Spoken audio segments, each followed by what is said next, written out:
Okay, let's get started without further ado. Our host tonight is Michigan Radio's program director, our resident political junkie. Let's hear it for Zoe Clark.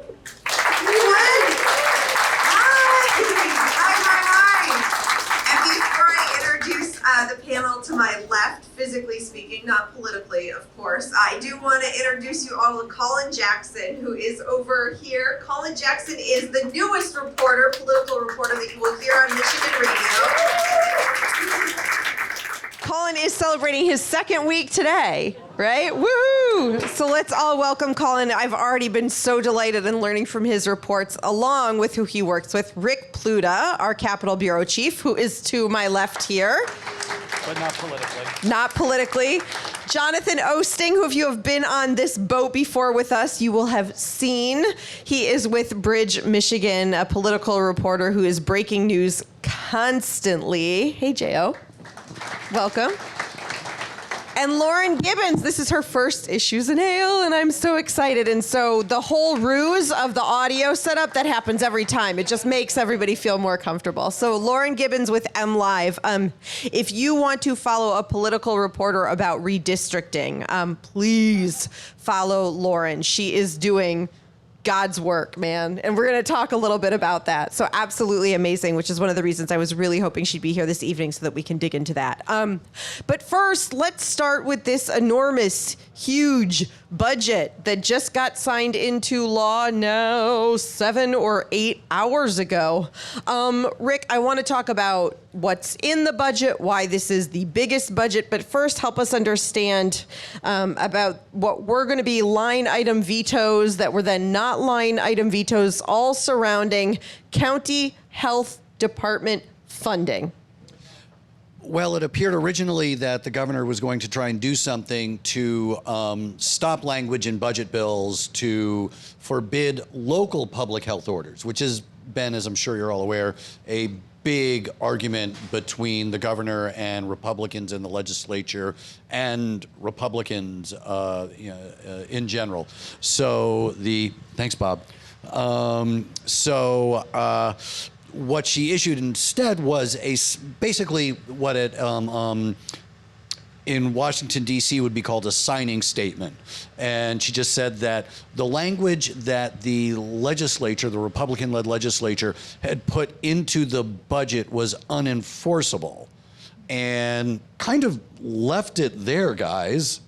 Yeah, I mean, this happens a lot with budgets, Rick. You know, Rick Snyder, the former governor, did this on many provisions as well. It happens fairly regularly. The governor cannot actually line item veto anything that's not an appropriation. What's called boilerplate. Boilerplate language then usually is reviewed by the administration's legal team, and fairly routinely, there's 1 or 2 items in a budget that the governor says are not enforceable because, according to the legal review, they violate the state constitution in some way.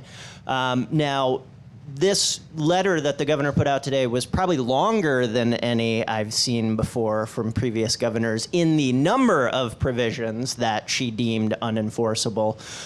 It wasn't just the local government health mask mandates, language that Republicans put in there. There was also some stuff about trying to weaken university vaccine mandates by requiring them to presume that somebody who requested an exemption deserved that exemption for either religious or medical rules. The governor in that case said, well, the Constitution very clearly says universities are autonomous entities, therefore this doesn't actually take effect. So anyways, it is confusing, and in fact, some of the local health departments seem confused by it because today, the Berrien County Health Department said that they are rescinding their school mask order because they're concerned about this language, even though the governor says it's not enforceable. Yeah, we'll see if others follow suit. Lauren, can you explain that for us? So basically, we're all sort of I don't want to say making fun of the process of how this worked, but last week when Republicans passed this legislation before the governor had signed it, some county health officials were saying we've got to stop the mask mandate because these bills say we can't have it or else funding. And we were all like, nah, didn't you ever learn what a bill turning into legislation means? The governor has to sign it first. Then she signed it, but we're still not exactly sure what this is going to mean. What happens next then? Right. And that is, the confusing part of this process, because it seems as though the Republican-led legislature and the governor have, kind of agreed to disagree on the COVID-19 policies because they wanted to get the budget done. There's a lot of other stuff in there that needed to go through, and so these boilerplate items were included. The governor said, I'm declaring them unenforceable, but that does leave a lot of local officials. It leaves universities. It leaves all of these people who could, in theory, be affected by this language in the lurch because, who knows? And it is also worth noting, the governor did line item veto 7 items of the budget, actual appropriations, about $16 million, and all of them had to do with primarily anti-abortion language, either funding connected to maternal health that would exclude abortion referrals from that funding, or there were a few other abortion-related things that were kind of looped into these line item vetoes. So there were a few actual vetoes in there, but a lot of the discussion, rightfully so, is kind of centered around this unenforceable language. Right, and we should talk about why this becomes such a big deal, because there is a budget deadline, right, of October 1st. And so this needed to happen in order not to have a government shutdown or a partial government shutdown like we saw in 07 or 09. It's been more than a decade, but I think for many of us who have been covering it since then, it's like, is it going to happen by 11:59? Rick, what are you going to be watching for then next? Is this going to go to the courts about what is or is not enforceable, or is people just going to kind of cool their jets? The biggest budget ever passed in Michigan history is done, and now let's get to work on election 2022. I mean, it feels more like the latter, that, the governor can say that it's not constitutional, but the governor's ability to declare something unenforceable is not in the Constitution. So right now, right, guys, we don't really know what that means when push comes to shove. And the big thing is, if push comes to shove. I mean, I think whoever said that this sort of seems like an agreement, that will agree to disagree and then just leave that on the table for now, seems to be where it stands. Yeah, I mean, just to go back to my point that there's stuff in the budget every year that the governor deems unenforceable. Lawmakers have for like a decade put language in trying to block funding for the University of Michigan if they do stem cell research. It's in there every year. It's not enforceable. It doesn't take effect. But Republicans can say, well, we did it. We put it in there, so we tried. That's what's going on here for the most part. It's performative. When Whitmer says it's unenforceable, what she's saying to her Treasury Department is still send everyone all that money. Yeah. So the governor declares it unenforceable. She controls the departments that send that money out unless somebody wants to sue her over it and has standing to sue her over it, the money's going to go out, and it's really a non-issue. So I'm not an attorney. I don't know who their attorney was, but the Berrien County Health Department is wrong. They are going to get. They could keep their mask mandate in place and still get funding. Here. Lauren, were you going to jump in? Oh, yeah, and I was just going to say, finding someone with standing and spending the money to sue and get all this through. There's a lot of other things that people who might have issues with this unenforceability decision that they could be spending their money on. There's a lot of other priorities, COVID-19 related, other issues that are cropping up. The election cycle is coming, so the likelihood that someone will think, "Wow, this boilerplate language in the budget is that important to me," is pretty low. And yet, we've already spent, I'm embarrassed to say how much time talking about it, but these are the things that sort of grab focus that you then see a county health department making decisions about, and why that sort of nitty gritty is really important. this, as I said, is the largest budget. A lot of that has to do with federal COVID relief money, but there is still an insane amount of federal COVID relief money left that has not even begun to be determined how it's going to work out. Is that where kind of attention is going to turn now? I mean, the governor last week on Mackinac announced this new economic and jobs agenda. Is this where the next focus is going to be, on these billions and billions of dollars? Yeah. And we asked her about that today, and she said, we're hoping in the fall to kind of get this conversation going. I think her answer was she wants to see it move quickly. A lot of other states have started moving this quickly, but she also would like to see it done right and not, put into one-time programs or pet projects or those kinds of things, because this money is a one-time thing. And so it's, there's definitely a lot of different priorities that both the administration and the legislature would like to see these things go to. But it is, it is important to note that this is not something that the state can bank on moving forward. This is a one-time investment opportunity. Well, and that's something that the legislature has been resistant to on a variety of fronts, which is that it's so much money that it can seem endless at the outset, but that they don't want Gretchen Whitmer, a Democrat and a progressive Democrat at that, to make commitments that then when the cash flow starts dwindling, that it'll be popular enough that the legislature will feel pressured to continue that. Yeah, and I'll just point out the budget that was signed today didn't actually have much of this federal stimulus funding in there. It was large. It was a historically large budget, in part because of the stimulus checks that went out, pumping a lot of money into the economy and actually helping state tax collections come in higher than expected. But there's still something like $5 billion in unspent money specifically for the state government. Lots of local governments also have their own pots of money that they're going to be able to spend. Schools have their own pots of money.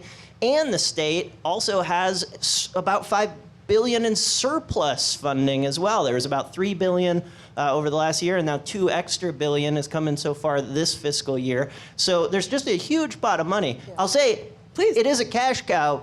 Republicans don't necessarily want Whitmer to create these long-term programs. They also don't necessarily want to give her huge progressive wins in an election year either, right. Wins in quotes. But it's great for the governor because she's been going around the state now for 2 months saying, here's my awesome idea for spending this money. And she announces it as my new initiative. Yeah. She doesn't say that the Republican-led legislature hasn't approved the funding and might not.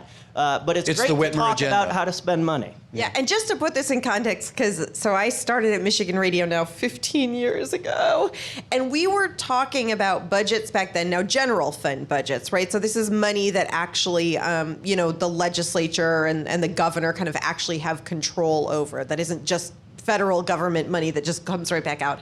We were talking about general fund budgets back then of like $8-9 billion. That is literally how much federal money we are talking about now, the size of our general fund budget. It's just sort of mind-blowing to someone who's, been watching that, and just the amount of money that we are talking about. The grand bargain years ago, right? Remember getting Detroit out of bankruptcy, $500 million. That is how much money Detroit is getting from COVID relief. I mean, it's their general fund budget. So just to put some of that into context. So we have been now talking for a really long time, which we will continue to do, and we have still so much to talk about. Redistricting, petitions that are making news, and the baker's dozen of Republican candidates that are running for governor. I do want to answer some questions that folks may have about the budget, because we just ran through a lot. Or whatever. And so I see Suzanne, wonderful Suzanne over here with the blue Michigan Radio shirt. It's got a microphone who's going around. So if you've got a question, please raise your hand and we will get to it. I'd like to make a point has about, a question. Well, not a question. I'd like to make a point about sure.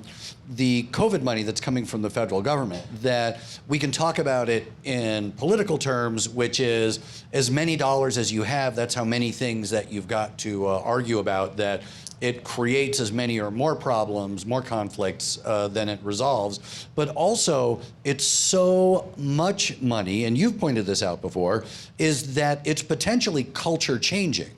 And that means that you're also arguing about what direction do you want your statewide, and as it fits into the national culture to move in. Spending money on this means that you're pushing society in a particular direction, and the appropriators, meaning the legislators, meaning the executive branch, they're well aware of this. And one thing they did agree on in this budget is using federal funds, $1.4 billion, to expand access to childcare subsidies, giving bonuses essentially to childcare providers. So that's something we saw, the Republicans and President Biden agree on to some capacity in the American Rescue Act, which was, child tax credits. It seems to be both sides can sort of see the value in families and, culturally and economically. And so they found at least some common ground there. The question, though, is, as Zoe said, then, do these programs continue? Does this extra funding continue into future years? And that's a longer-term discussion. Absolutely. Okay, we've got our first question. And will you just say your name? Yes, my name is Tom Wywitty, and I'm interested in this discussion about the huge influx of federal funds, because in the work that I do, I've been talking to a fair number of communities that tend to be economically challenged, that don't have the capacity to absorb the money. The money is just coming in too fast. Yes. So I'm wondering if the governor or if the state has plans to somehow bolster those communities to allow them to absorb this money. I've thought the same thing, Tom. Like when you hear about folks who win the lottery, right? Like, and we're talking like a big lottery. They have financial advisors come in, right? To help them out. The state has financial advisors. Smaller communities do not, who are getting double, triple, their budgets. It's such a good question. Someone thought about. You want to take it, Lauren? And people blow their lottery money. Yeah. I think that's a really fascinating question, and one that I've considered as well, not necessarily just with the local governments, but also with those schools.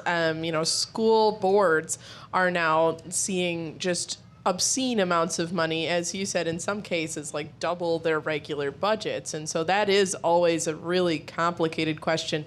And the hope, would be that they bring in some help or bring in some assistance to help them work through this, maybe try to determine what those good long-term investment opportunities would be. But then you may see some local communities that have trouble with this. I think that's a very real possibility. Yeah, I don't know the answer to your question. I haven't talked to the administration about it, but it's a great point. There should be some sort of coordination going on here, whether it's regionally or statewide. I mean, even if you think about the spending that might occur, one of the prescribed uses specifically in the federal stimulus for local governments was to replace water infrastructure, aging water infrastructure. So if every community in Michigan suddenly starts trying to hire contractors at the same exact time, are they going to have to pay more? Are there going to be workers available? I mean, some sort of centralized coordination effort would make a ton of sense. But, government doesn't always make sense, so I'm not sure it'll happen. It's a very human institution. Yeah, Suzanne, another question. And again, if you'll just say your first name so we can say hi. Hi, I'm Terry. Hi, Terry. I have been in Coldwater and listening to all of this, and because I've been working with the homeless and in a food pantry, and we're talking about all this money flow you're talking about. Thank you for your work. But getting this money is another whole story. There's all this money. Everybody talks about all this money, and there is the abundance, but some of the smaller communities are not getting it. And that's another issue. And what you want the community to look like, and where you're talking about what are our communities going to look like, who's making those decisions?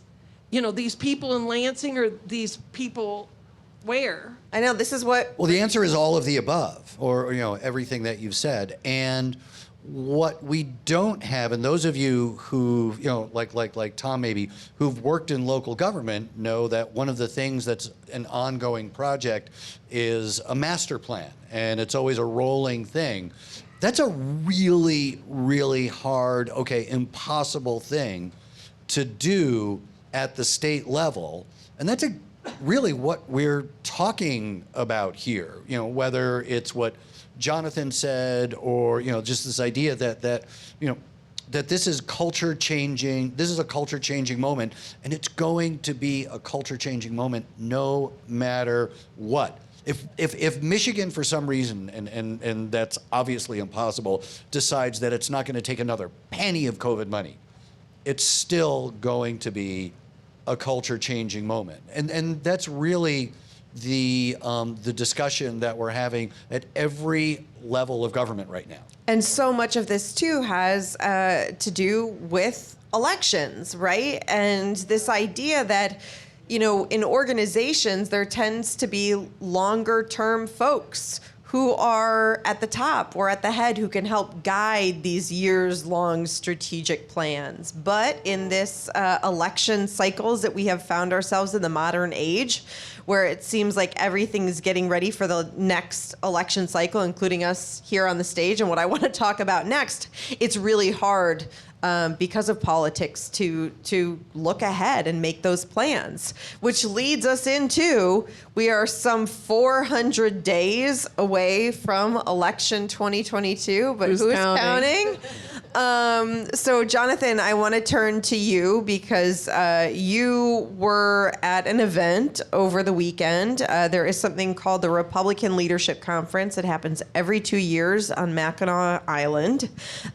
We've covered it for years, and usually before an election, this is when candidates either for president or for governor or both show up. They do the chicken dinner. But Jonathan, you weren't on the island. You were about 52 miles or so away from the island in Antrim County. Tell us what was happening there and why it matters. Yeah, that's right. So it was a beautiful fall day in Antrim County. It was a gorgeous day. Driving up there was great. But yeah, so Garrett Soldano, he's a chiropractor from the Kalamazoo area. He's running for governor. He essentially boycotted this Mackinac Republican Leadership Conference, which is a biennial conference every 2 years that attracts, the who's who of Republican Party politics, nationally and statewide. Big name speakers, Lindsey Graham, Ted Cruz this year, among others. And he, feels that, and I don't think he's entirely wrong here, he feels that the Republican Party has already sort of coronated James Craig, the Detroit police chief, as their nominee. I mean, I was at a speech James Craig gave under the Oaks in Jackson County, and Ron Weiser walked him up to the stage. This is the state MIGOP Republican Party chair. He was in the car with him, briefing him before the speech. So obviously, this is a recruited candidate. Anyways, I went to Antrim County because I wanted to explore this idea that we've seen for a while now, that there's a lot of energy in the Republican Party, but in a lot of divergent directions right now. There's still a huge focus, both on Mackinac Island and at this event in Antrim County, on the 2020 election and the false claims of fraud in that election. Of course, Antrim County is like ground zero for election conspiracy theories in the United States because it's where a clerk made a simple error, a Republican clerk made an error that resulted briefly in results suggesting that Joe Biden won. An error that was caught, corrected, but has nonetheless, fed conspiracies that persist to this day. There's also a lot of these grassroots groups that have really risen to prominence, formed and risen during COVID in opposition to the governor's lockdown and other subsequent orders. Garrett Soldano, the gubernatorial candidate, who, by the way, you might not know him, but he was the leading fundraiser in the last reporting cycle for the Republican nomination. Aside from James Craig, he seems to have the most infrastructure built up right now in his campaign. He founded a group, or co-founded a group called Stand Up Michigan. Basically, it's online organizing, grassroots organizing. He was doing YouTube and Facebook videos railing against the governor and became sort of a social media star. And he's trying to now segue into a real life, star in the political world anyway. So, yeah, it is very much an anti-establishment vibe there in Antrim County. But I'll say, even the Republican Party on Mackinac Island has a little bit of that going for it too. Michon Maddock, the co-chair of the Michigan Republican Party now, just a year ago was one of these anti-establishment activists, a leader of the Michigan Conservative Coalition. She founded a group called Michigan Trump Republicans. So there's this undercurrent in the party itself as well. But yeah, again, just a lot of energy. There were 2,000 people at a farm on Antrim County 400 days from the election. I mean, that's a huge number of people at a political rally in an off year. But those people were really mad at the Republican Party and booing James Craig and, suggesting that they won't vote for candidates, Republican candidates, who don't order an audit of the 2020 Michigan election. So a lot of disputes still in the party. Lauren, go ahead. Oh, I just was going to add that it's been really interesting to me to see how certain candidates in the Republican Party, specifically Garrett Soldano, but some of the other ones as well, have really harnessed this anger at the governor from the COVID-19 lockdowns and the stay-home orders. And it's all kind of coalescing into this general anger about, not just the pandemic, but also, bringing in the election conspiracies. It's all kind of coming together in terms of this grassroots energy. And it will be really interesting to see, regardless of who the candidate ultimately is, if the Republican Party can continue harnessing that energy. Because as Jonathan said, this is a very motivated group, and throughout the pandemic, there was very consistent opposition to stay-home orders and a lot of the COVID-19 policies that the governor created. So I'm very curious to see, one, whether that momentum continues, whether this pandemic-driven discontent continues to be a major factor in the 2022 race. But also, if the Republican Party, depending on the candidate it adopts, can continue to harness that energy. And I want to take some election 2022 questions, but first, Rick Pluta, you and I were at James Craig announcement, which I don't even want to call it that because he's announced many times before. So let's call it what he's calling his official announcement, which I think by my count was at least number 3. There were not 2,000 people at his announcement on Belle Isle in Detroit. And in fact, there were probably just as many protesters as there were supporters of his. How many folks saw this video or heard the news reports of the James Craig rollout on Belle Isle? Rick, do you want to give us kind of a rundown quickly of what that was like and whether or not, as a candidate, that was helpful or hurtful? I don't think it was hurtful, just because not many people are paying attention at this point. This group is? How many people saw the video of the announcement? Seriously. Listen to it on NPR. Well played. But it was, I mean, by any standard criteria of what campaign people do, it was not well managed. That there was no perimeter set. So at the beginning, protesters took over the event and crowded out. I mean, someone who's making his play as a law and order candidate, as someone who's able to take charge, fled from his own announcement. And then they had to find someplace else to do it. And by the way, like all the optics were terrible, that he wanted to do it on the edge of the Detroit River, with that as the background, with the sun shining on the river, which ruined the camera angles, which, and I know that it might seem inconsequential, but these are the things that professional campaigns take into account when they're doing events like this. Like, will the cameras be able to see the candidate, or will the candidate be a silhouette against a very bright backdrop? I mean, balls were definitely dropped there. And so then they had to quickly move the announcement to somewhere else, that location was not optimal. And so then, just James Craig came out, made a quick statement, said leaders lead or something like that. And then that night, he was on Tucker Carlson at 8:30 fundraising as Law and Order, and that, folks had taken over his announcement. And in Gretchen Whitmer's lawless state, he can't even declare his with no announcement. evidence that there were anything, that Democrats were involved, that it was an act of deliberate sabotage by Democrats, which didn't seem to be true. I mean, there were a lot of people there who didn't like James Craig, and the James Craig campaign was not prepared for it. All of these things Rick says are true. By any standard metric, this was a botched announcement. However, I think it absolutely helps James Craig in the Republican primary. As you mentioned, Zoe, he was on Tucker Carlson that night. Fox News, conservative media, the outlets that are writing stories that primary voters might be reading, gobbled this up. The liberal woke left, tries to hijack us. I won't be silenced.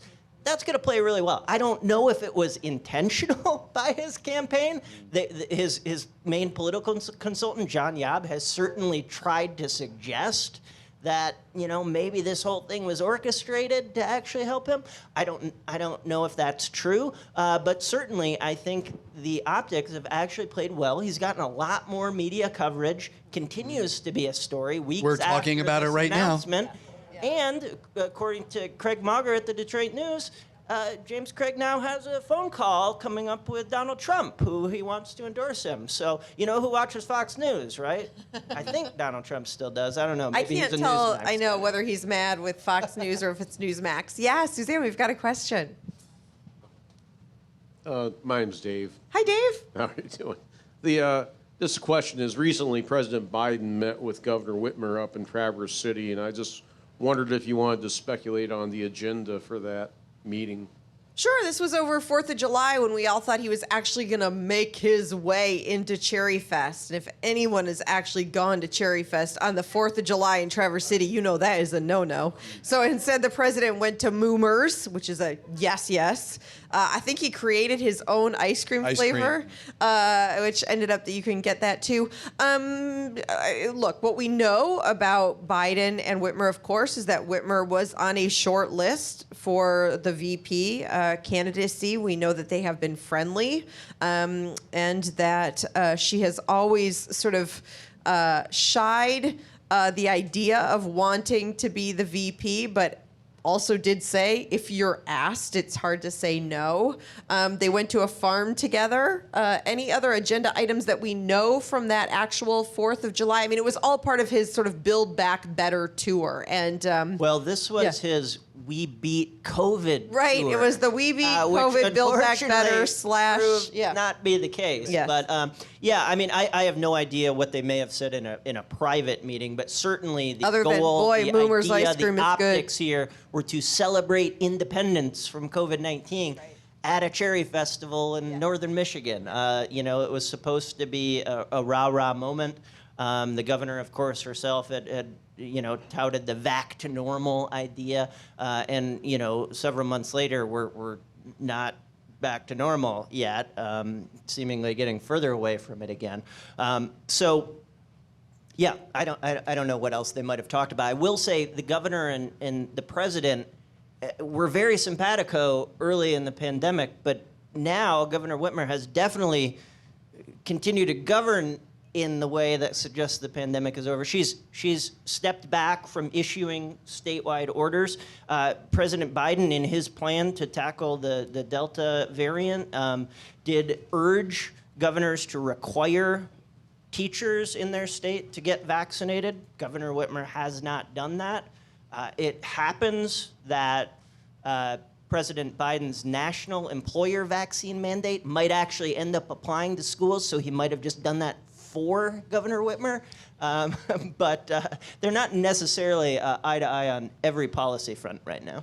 Well, I mean, one of the things is I'm not going to say that the moment for health orders has passed, but I think there was sort of this indirect allusion to that when the governor's chief health advisor left for a position that we still don't know it is in the private sector, but she said something to the effect, and correct me if I'm getting it wrong, which is that public health orders can be critical if they are followed.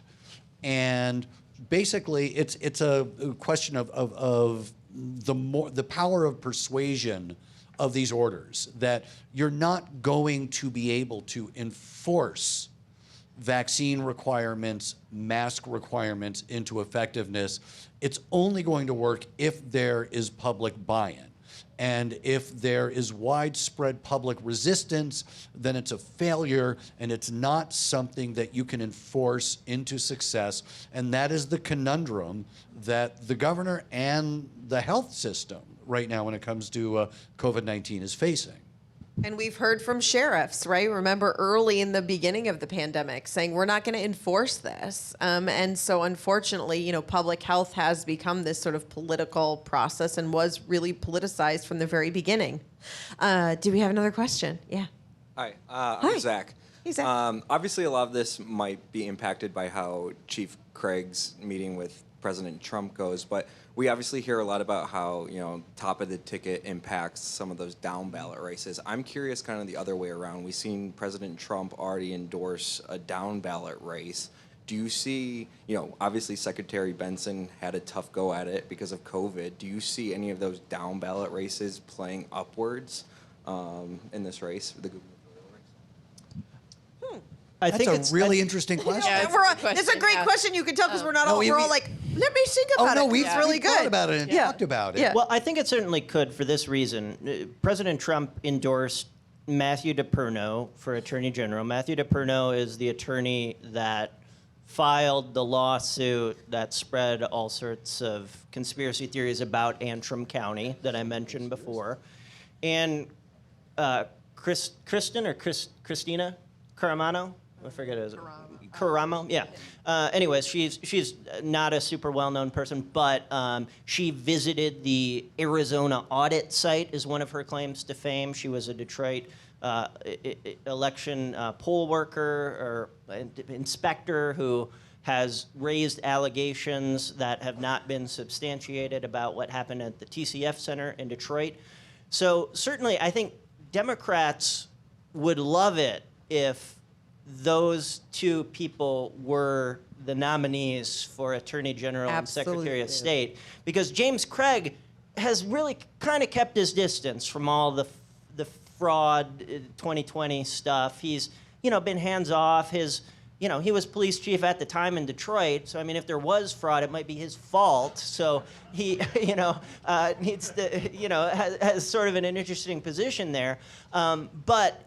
If those two candidates are on the ticket with James Craig, it makes it a lot easier for Democrats to say, look, this is the direction the whole Republican ticket is going, and they can try and lump him in potentially with those other candidates. Yeah, I think the Secretary of State race is particularly interesting to me because at least in the Attorney General race, you have seen a couple of other candidates come forward that Tom Leonard. Yeah, you see Tom Leonard, who actually, previously was nominated by Donald Trump for a federal attorney position. He ultimately wasn't confirmed by the Senate, but he's previously had that support in the past, and he's pretty well liked among Michigan Republicans. And then you had State Rep Brian Berman is also in that race as well. You haven't really seen too many people other than Caramo get into the Secretary of State race. So unless we start seeing in the next couple of months, someone launch a serious campaign for that, the main candidate at this point is someone who is questioning the legitimacy of an election, running for the Secretary of State who handles elections in Michigan. So that is really fascinating to me. So I'm extremely curious to see how those nomination processes go. Obviously, They are nominated by the parties. The primaries are not primary races in the Attorney General and Secretary of State. So that really will be a very interesting indicator of how the Republican Party is headed. Yeah, I think this may get to your question, is one of the things that party leaders look at, and they're not always the people who select the candidates because that's done, in primaries and at conventions, is what organizations do they bring to the process? And it can be sort of like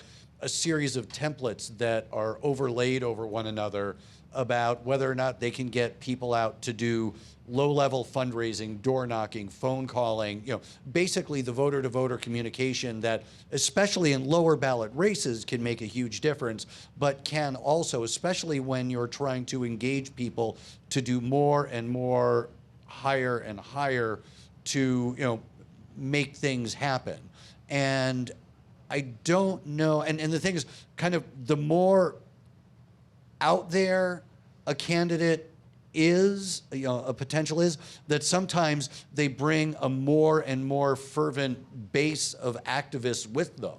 And so after a primary, after a convention, something like that, there's this question that party leaders have to deal with, which is, can they meld this into an organization, as much as you can, call it that, into an organization that can then power a ticket from bottom to top into victory. It's much easier at the top than it is at the bottom, but at the bottom, you've also got to move fewer voters to make something happen, which is why sometimes we see anomalies in elections where, that someone at the top of the ticket has a big blowout, but then there are these anomalies in remote areas where candidates win. Did that make sense? Or, oh, okay, great. One more point. Blazing over. Now, we all know that President Trump would never admit, former President Trump would never admit he was wrong about something. But it is also possible that he endorsed a little too early in some of these races. I mean, as Lauren mentioned, former Attorney General candidate Tom Leonard, who Trump had nominated for a federal position, just got into the race after Trump had already endorsed. And has an organization and a constituency. And has an organization and constituency, actually outperformed the top of the ticket in 2018 when he ran for Attorney General last time against Dana Nessel. Also, Trump endorsed State Representative Steve Carra as a challenger to Fred Upton. Well, this might be a good segue for you, Zoe. I was going to go, are you going to redistricting? Do Because it, of do it. redistricting, Steve Carra might not end up living in the same district as Fred Upton, even though Trump seemingly made this endorsement very much because Fred Upton voted to impeach him. So there's a lot of different dynamics. Now, I will note you don't have to live in a congressional district. It's not a requirement. Run It's just a for good idea. Congress in that district, but it's standard practice. You can also move, which we could talk about. I'm guessing Alyssa Slotkin might move to Lansing if you're represented by her now in this area. No, she's got the farm in Holly. Thank you, Jonathan. I appreciate that. In Michigan radio, we call that a forward promote, right? When you give a little tease. And we only have a few more minutes, but we're going to keep going because we started a little bit late. So to redistricting. And one point, yes, but I don't think anyone would be shocked, right, if all of a sudden Trump had something bad to say about a candidate that he previously endorsed and then endorsed someone else. Like, it's such whiplash. But I want to just give absolute props to Lauren Gibbons, who has, as I said at the beginning, doing the work, of which is new to all of us political reporters. Yay, Lauren! That's very flattering. Thank you. And very true and well-deserved. I think it is this fascinating thing where redrawing of maps has been done in the rooms behind the scenes for so long, and we have commented at it, that not only are we watching it happen in real time, we're trying to figure out how to report on it in real time as well.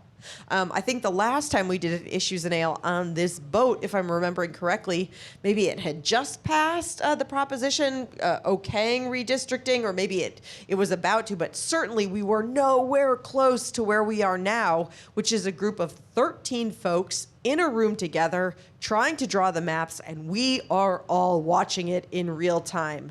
And Lauren, it's a little messy. And I'll say from the get-go, this has been extraordinarily complicated by COVID-19. The fact that the census data was released so late They got the data for the first time. We're able to look at the actual population data in mid-August. So they've had it for about a month and a half now. And that has really, really complicated this process. They've been having, if you've been following closely, roughly 8-hour meetings almost every day of the work week. It's a lot of time that's being invested into this, trying to cram what would have been under the concept months and months of work into the span of a few months. The goal, the stated goal, and as some of the commentary during today's meeting, they want to get this done by December 30th, which, if you've been following along, is well after the November 1st constitutional deadline. There's going to be legal challenges. There are a lot of questions and concerns about the maps as they currently stand, and yeah, as you said, it's been an interesting one to report because it is a brand new process for Michigan, and just quite a You know the phrase when people say building the plane while you're flying it? And we are watching them build the plane as they fly it. And volunteers who the expectation is are going to quickly become experts in something that attorneys go to law school to learn. And this is what advocates of the process, right, who push so hard for voters, not politicians, are trying to say, which is, isn't the process working if it isn't perfect, right? And you're not hearing emails of Republican operatives saying, let's give the middle finger to so-and-so in this district. But it's, I think Jonathan reported that. Was J.O. the one? Did you? Well done. That was a long time. You don't even remember at this point. Yeah, you broke that. Jamie Rowe commenting on Sander Levin's district at the time. Yeah. So I think, you know, what Voters Not Politicians is saying, this again was the group that is trust the process. You know, again, what you're seeing is messy. It's working. But meanwhile, some of the maps that are coming out seem to, and again, these are initial maps, seem to actually favor Republicans, maybe even more so than the maps drawn some 10 years ago. Is there some buyer's remorse? We have now. Right. Is there some buyer's remorse, or is it still a little too early? Well, Democrats who seemingly liked this concept are kind of scared about these maps that have been produced and don't love what's happened so far. That said, the way this process is built, there is opportunity for public input throughout, and you know, various groups that are upset are voicing their opinion. Now, a couple things here. I want to first of all say, well, they're building a plane while they're flying it. So are reporters. It's really interesting, like, do we report on like this very early draft map that we know is going to change because they still haven't talked to their attorney about whether it complies with the Voting Rights Act? I don't know.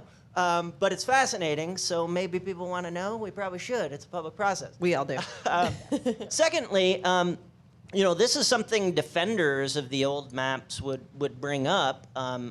You know, Michigan's geography, being such a large state with the Upper Peninsula and northern Michigan, so many rural areas, it makes it actually quite difficult to draw contiguous, seemingly compact districts that spread out Democratic voters in a way that gives them a chance at doing well, or at least competing in every district in the state. I mean, that's never going to happen. That also represent what are called communities of interest. Of course, yeah. So Lauren can speak more about the maps they have proposed, but yes, I mean, in some of these maps, Republicans would actually increase their grip on statewide politics. Yeah, I think that's very true. And one other thing that I think is really important to bring up, and something that I have considered quite a bit as I've been reporting on this process, is that we are seeing a new government commission, a new government institution that is by design being led by people who do not have experience with government. And that's not a knock on them. That's just literally what is happening. So they are learning on the fly. The staff is learning on the fly about this new process. And so a lot of these discussions have been centered around the process. Like, how do we recreate our schedule because the House is taking us way longer to draw than we actually thought it was going to. So yeah, a lot of these meetings are being taken up by how do we even do this? And I think, yeah, to the drawings of the actual maps, a lot of the initial drawings, which will definitely change based on Voting Rights Act analyses, partisan fairness analyses. A lot of those are coming up later this week, moving into early next week as well, it looks like. And I think the initial maps that we're seeing is often based on what they're hearing from voters. And a lot of it is, we want to keep our cities together, or we want to keep our rural areas together. And on paper, people are saying what they want to say, and a lot of these public commenters are also, not necessarily intimately familiar with the map drawing process. But when you're splitting cities and rural areas just based on what people are saying, you're not necessarily going to see, a partisan fairness map. So there's going to have to be a lot of going back to the drawing board on some of these areas because, as Jonathan was pointing out, they are drawing like pretty solidly Republican districts in a lot of these rural areas. A lot of Michigan is rural, so. And if the process is still here 10 years from now, because I've been doing this for something approaching 4 decades. And Rick's old, everyone. Since 1897. and every redistricting process is very, very different. And this is the most The one in 1902 was insane. crazy. Wow. Do you know we're married? We're married, so I'm allowed to throw him under the bus like that because it only makes me look like I'm married to her. It's going to be such a great car ride home. But every process is different. But if this is going to be the way that it's going to be going forward from now ad infinitum, that this is the first one. This is setting the templates for all of the future ones that are going to be operated under this amendment. And so just by the nature of it, it's going to be weird and messy and screwed up and a seeming failure at 19 different points during it to just make up a number, So, which I just did. See y'all in 10 years as we talk about the next time. And we've got a question over here. See if I can make this go where I want it to. My name's Tom from Flint. Hi, Tom from Flint. We talked earlier about the stimulus money, and is it going to be a one-time thing? And I'm looking at I feel like I've been down the rabbit hole in the last few years, and I keep going, am I really hearing this? It's such a complete lack of interest in anything that could be called reality on very substantial political fronts. But I'm wondering if there's any interest in making this stimulus money go to strengthen culture, because it seems to me, and that's the long-term bite out of this stimulus money, and some of these, well, maybe I said it. See if you can do something with that. To strengthen culture, when you say to strengthen culture, do you mean this idea of how we all are interacting right now and the fact that it's pretty awful? What does strengthen culture Like mean? New Deal era, like okay. art? Yeah, well, art's a part of it, but to make a more clear-thinking body politic, to strengthens people's minds, and I thought, for instance, well, I don't know, making that stimulus money have some long-term benefit to the health of the body politic. Yes, and I think more than ever right now, there are conversations. I mean, you can read anything, right, in the Atlantic and anything that you're reading. Are we going towards this new civil war? And I think there is a hope among folks, and I would guess a lot of these folks who are here on a Wednesday evening talking about politics in a civil way over a beer and not crashing over each other's head with that bottle yet, to be able to have these conversations and be able to have them with civility and some level of decorum. I don't know that money can change that when you are up against a society that is dealing with huge issues that have to do with social media and misinformation. I think teaching about how to combat misinformation and is huge. And when you talk to anyone right now who is having these big picture conversations about how do we get back to a set of facts and a set of reality that we can argue about, right? Like, it's one thing to argue when we all agree on the terms. It's another to argue when you just believe two completely separate, different realities. I don't know, though, that billions of dollars can fix that. I think it's going to take something much more than money, and it may take a cult of personality candidate to remind us all. I was talking to Douglas Brinkley last week, who's an amazing historian, and I asked him, does the country need another... Name dropper.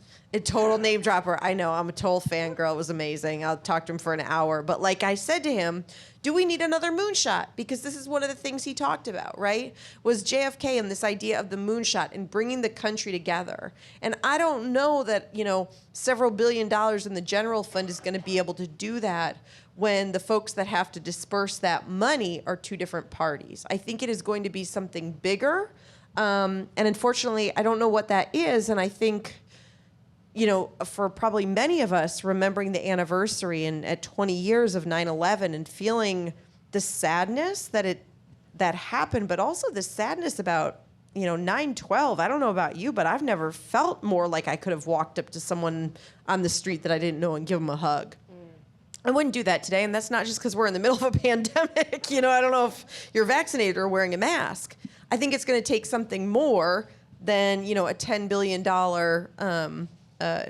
federal money to make us change our culture and how we treat each other. Is that a fair answer? I think one thing that that your question brought to mind is when you have a lot of money in a divided government, there are often priorities that people can settle on, where it might not be the broad, culture changing ideas that could potentially move people forward from this very divisive time.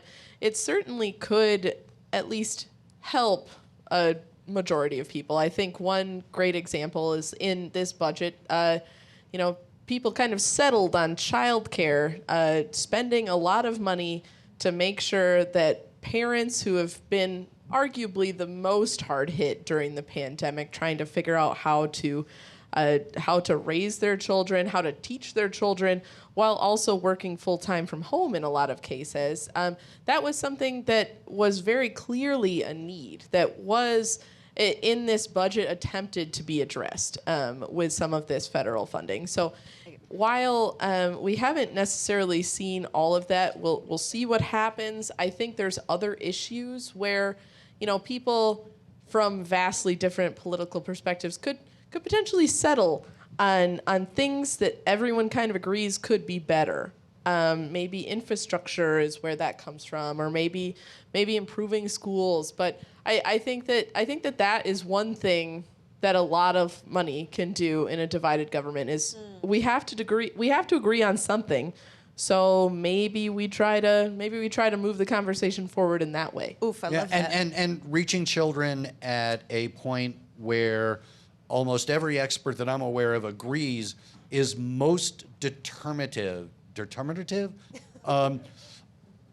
most crucial to determining future success. And we've got a lot of money to do that right now, and I will just leave that right there. Here. And again, in Flint, let's just make sure that lead isn't in pipes for kids in the entire state. Here. And on that note, I will be incredibly, I want to just thank everyone. Oh, I'm sorry. I thought I said here really quick. And Benton Harbor, right. I mean, this is right in 2021 to have that. The budget deal today does have $10 million to replace pipes in Benton Harbor. So that was another thing people agreed on. Yeah. On that note, I want to just thank everyone. I remember the last time, like I said, we were here, and usually in Issues and Ale, we've got like 200 people crammed together, and it's fun and amazing, and we're sharing beers, but this has been really lovely and intimate in a very different way, and I'm really grateful that everyone came out and felt safe to do that, and I'm really, really looking forward to more of these and cramming back together and all of those things, but really grateful for all of your great questions, and maybe I can get these three, well, this one because we're driving home together, so I know he is, but maybe I can get these two, too, to stick around, because I know we started a little late to answer any other final questions that y'all have. So thank